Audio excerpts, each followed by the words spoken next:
Hello students and my dear friends. Today we will discuss about teacher evaluation. First of all, literal meaning of teacher evaluation. Teacher evaluation दो term से मिलकर बना है. One is teacher, other is evaluation. So who is teacher? The person responsible to provide information and knowledge to the students. वो person जो किसी भी institution में स्टूडेंट्स को नॉलेज और इन्फॉर्मेशन प्रोवाइड करता है, दैट इज़ टीचर. और नो डाउट ये नॉलेज जब तक ऑथेंटिक नहीं होगी, अप टू द मार्क नहीं होगी, लेटेस्ट नहीं होगी, we can not term that teacher as a good teacher. Second term is evaluation. Evaluation is systematic procedure for reviewing the performance of a teacher in and outside the classroom. अब evaluation जो है ये एक systematic procedure है जिसमें teacher की performance का मूल्यांकन किया जाता है क्लासरूम के अंदर या क्लासरूम के बाहर. सो टीचर इवेल्युएशन को हम सम अप कर सकते हैं. A systematic procedure for reviewing the performance of a teacher in a classroom as well as outside the classroom and analyzing the review to provide constructive feedback for the teacher's professional growth. Teacher की performance को जब हम review करते हैं, चाहे वो classroom के अंदर हो या बाहर हो, और इस रिव्यू को हम किसी भी क्रिटिसिज्म के लिए यूज़ नहीं करेंगे, बल्कि ये एक कंस्ट्रक्टिव फीडबैक का काम करेगी ताकि टीचर अपने आप को प्रोफेशनली ग्रो कर सके और हम क्वालिटी ऑफ एजुकेशन को इम्प्रूव कर सके. टीचर इवैल्यूएशन के फीचर्स को डिस्कस करते हैं. It differs from district to district. पहली बात कि जो टीचर इवैल्यूएशन है ये बेसिकली सर्वे मेथड से की जाती है, जिसमें पर्सन जो है टीचर्स के पास जाके उसको इवैल्यूएट करता है. और ये जो रूल्स हैं ये डिस्ट्रिक्ट टू डिस्ट्रिक्ट वेरी करते हैं. और ये जो इवैल्यूएशन प्रोसेस है ये गवर्न करती है बाय स्टेट लॉज. हर एक स्टेट के अपने लॉज हैं, अपना एजुकेशन जो है एडमिनिस्ट्रेशन के रूल्स हैं, उसके अकॉर्डिंग इनको इवैल्यूएट किया जाता है. नॉर्मली प्रिंसिपल और एडमिनिस्ट्रेटिव स्टाफ जो है वो ट्रेडिशनल वे से या ट्रेडिशनली टीचर को इवैल्यूएट करते आए हैं. और इन इवैल्यूएशन प्रोसेस में बच्चे का क्लास वर्क, टीचर जो रिकॉर्ड मेंटेन करता है, चाहे वो रजिस्टर्स हैं, अटेंडेंस रजिस्टर्स हैं या नोट्स के रजिस्टर्स हैं, हम उसको इवैल्यूएट कर सकते हैं. और जो वो टीचर डायरी प्लान बना रहा है, वीकली या डेली लेसन प्लान्स है, उसके बेस पर भी टीचर को हम इवैल्यूएट कर सकते हैं. और ये बहुत ज़रूरी है टीचर के करियर डेवलपमेंट के लिए. सो इस इवैल्यूएशन को हम इग्नोर नहीं कर सकते हैं because it is essential to maintain the quality of education. अब हम बात करते हैं पर्पस ऑफ टीचर इवैल्यूएशन, कि टीचर इवैल्यूएशन की जो प्रोसेस है या उसका क्या पर्पस है. जैसे हमने पहले भी डिस्कस किया था, फर्स्ट पर्पस है to improve the performance of teachers. No doubt teacher की परफॉर्मेंस को हम इम्प्रूव कर सकते हैं बाय टीचर इवैल्यूएशन प्रोसेस. और जितना टीचर अच्छा होगा, जितनी उसकी परफॉर्मेंस अच्छी होगी, जितना वो क्वालिटी एजुकेशन देगा, उतना ही बेहतर हम समाज की एक्सपेक्टेशन कर सकते हैं. तो बहुत ज़रूरी है जिस तरह का समाज हमने बनाना हो उस तरह के हमें क्वालिटी टीचर्स भी चाहिए. उसके अलावा टीचर्स को हम रैंकिंग प्रोवाइड कर सकते हैं, precise rank, he is the best teacher, he is the great teacher. हम सेशन वाइज टीचर, अच्छे टीचर्स को जो है ट्रेस कर सकते हैं. नॉर्मली प्राइवेट स्कूल्स या कॉलेजेस इस तरह की प्रैक्टिस भी करती हैं और इससे जो है टीचर को एक रिकग्निशन भी जो है वो प्रोवाइड की जाती है. इसके अलावा टीचर्स को हम time to time appreciation letters दे सकते हैं जो उनको फर्दर और अच्छी और इफ़ेक्टिवनेस के लिए मोटिवेट करती है. देन एफिशिएंट टीचर्स को हम हायर कर सकते हैं to maintain a quality of education. क्या मतलब है, सपोज़ एक टीचर एक इंस्टीट्यूशन में पढ़ा रहा है, अगर वो बेस्ट और एफिशिएंट टीचर है, दूसरा इंस्टीट्यूशन उसको इनवाइट कर सकता है फॉर द गेस्ट लेक्चर, ताकि उसके स्किल्स का फ़ायदा बाकी स्टूडेंट भी उठा सके. और उसके साथ साथ जो टीचर लेस एफिशिएंट है तो उन टीचर्स को हम इम्प्रूव करने के लिए भी कह सकते हैं। इसके साथ साथ टीचर की जो है इस फीडबैक को हम यूज़ कर सकते हैं उसके प्रमोशंस के लिए, उसकी इंक्रीमेंट्स के लिए। और ये जो है टीचर के जॉब को डिस्क्राइब करने का एक बहुत अच्छा जरिया है। अब डिफरेंट टूल्स और टेक्निक्स ऑफ इवैल्यूएशन है, किस तरह हम उसकी टीचर की इवैल्यूएशन कर सकते हैं। तो what are the different techniques and tools, इसमें हम कवर करते हैं pupil products, records, observation, schedule, checklist, self evaluation forms and rating scales. जो बच्चों के प्रोडक्ट्स हैं मीन्स उनकी जो प्रैक्टिकल कॉपीज़ हैं, नोट्स हैं, कॉपी चेकिंग वर्क है, क्या टीचर बनवा रहा है उसको चेक कर रहा है, उसकी जो है कितना ज़्यादा जो है वो रिकॉर्ड मेंटेन कर रहा है कि किस बच्चे की कॉपी आई या नहीं आई। तो ये क्या, ये उसकी एक अलर्टनेस को भी रिफ्लेक्ट करती है।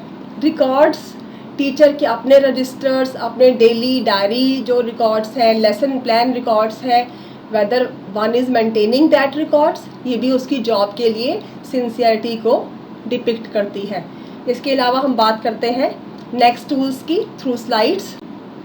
सो नेक्स्ट है ऑब्जर्वेशन। ये एक टेक्निक है इवैल्यूएट करने की टीचर को, और इसमें हमने जिस तरह से लिखा है कि to evaluate overt behaviour of the person. दो तरह के बिहेवियर होते हैं पर्सन के, एक है ओवर्ट बिहेवियर जो उसका ऊपर का शो किए जाने वाला बिहेवियर है, और एक पर्सन के मन में क्या चल रहा है उसको हम नाम देते हैं कोवर्ट बिहेवियर।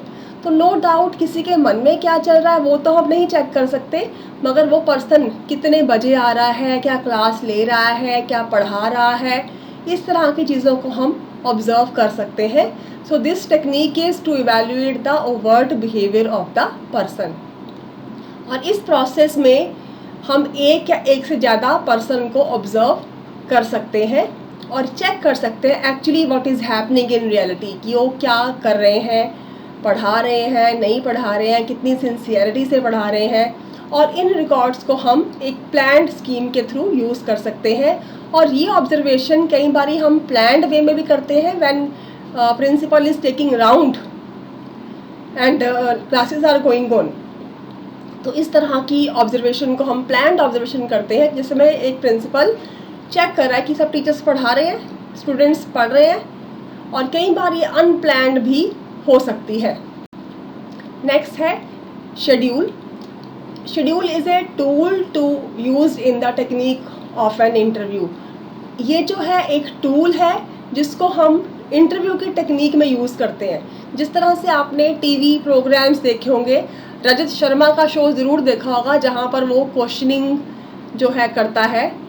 तो अब उसके हाथ में एक कागज़ है जिसमें उसने कुछ क्वेश्चंस लिखे हुए हैं। तो ये क्या है, ये एक शेड्यूल है।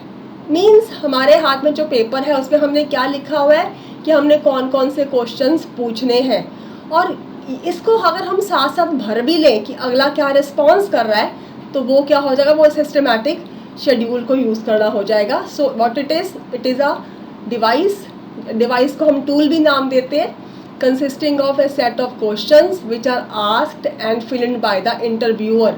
और यहाँ पर एक चीज़ देखने वाली है कि जो इंटरव्यू ले रहा है, जिसको हम इंटरव्यूअर कहते हैं, ये बेसिकली वही क्वेश्चन पूछ रहा है और वही फिल कर रहा है। इंटरव्यू सिर्फ उसे जो है फेस टू फेस क्वेश्चन सुनने का उसको रिस्पॉन्स कर रहा है, वो आंसर नहीं फिल कर रहा है। अगर आंसर फिल करने भी होंगे तो ये इंटरव्यूअर ही करेगा।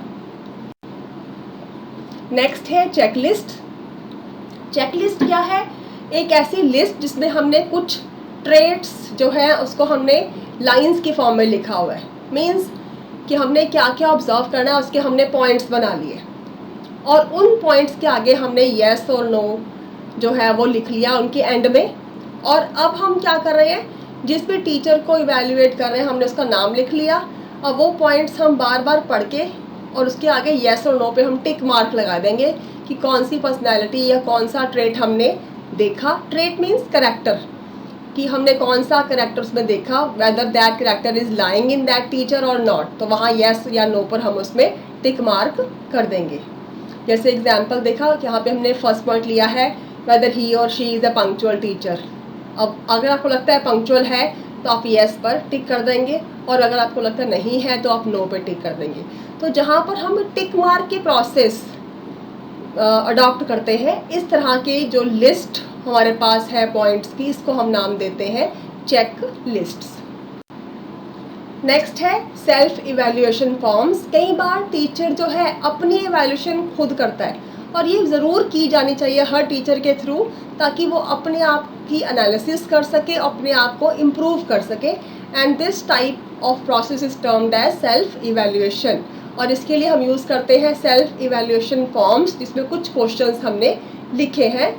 लाइक टीचर जो है वो चेक करता है कि क्या क्या मेरे को फीडबैक इस सेशन में मिली, क्या मैं अपने काम से, अपनी लाइफ से को जो है बैलेंस लेके चल पा रहा हूँ, क्या मैं पढ़ाने की प्रोसेस को एंजॉय कर पा रहा हूँ या नहीं कर पा रहा हूँ, या मैंने इस सेमेस्टर में खास अपने में कौन से स्किल को इंट्रोड्यूस किया या इम्प्रूव किया, या मेरे को एज ए टीचर जो है किस चीज़ ने प्राउड फीलिंग लेके आए, मैंने ऐसा क्या किस तरह से पढ़ाया एज ए टीचर, और मेरी क्या कंट्रीब्यूशन रही मेजर इस सेमेस्टर में।